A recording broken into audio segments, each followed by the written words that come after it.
দশম গ্রেড এই কারণে উন্মুক্ত করা উচিত নয়, কারণ বাংলাদেশের গেজেটে দশম গ্রেড শুধুমাত্র ডিপ্লোমা প্রকৌশলীদের জন্য এখন পর্যন্ত বরাদ্দ আছে। তো যদি দশম গ্রেড উন্মুক্ত করা হয়, তো যারা ব্যাচেলার ডিগ্রি তারা নিজেরাই বলে যে তারা ওভার কোয়ালিফাইড।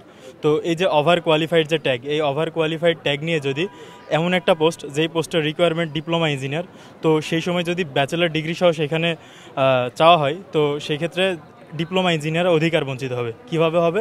যে এই যে তাদের ভাষ্যমতে বিএসসি ইঞ্জিনিয়ার যে ওভার কোয়ালিফাইড ট্যাগ, এই ওভার কোয়ালিফাইড ট্যাগ থাকার কারণে তারা ভাইভাতে যে এক্সট্রা আনফেয়ার অ্যাডভান্টেজ পাবে, যেটা ডিপ্লোমা শিক্ষার্থীরা তাদের থেকে কম্পারেটিভলি একটু কম মানের ডিগ্রি থাকার কারণে সেই অ্যাডভান্টেজটা পাবে না। সুতরাং এই ক্ষেত্রে ডিপ্লোমাদের পিছিয়ে থাকার একটা সম্ভাবনা রয়েছে, যার কারণে বাংলাদেশ সরকার বাংলাদেশের যে প্রকৌশল সেক্টর নবম গ্রেড সেটা ব্যাচেলারদের জন্য উন্মুক্ত করেছে, ব্যাচেলার ডিগ্রিদের জন্য, এবং দশম গ্রেড যেটা সেটা ডিপ্লোমা প্রকৌশলীদের জন্য বরাদ্দ রেখেছে।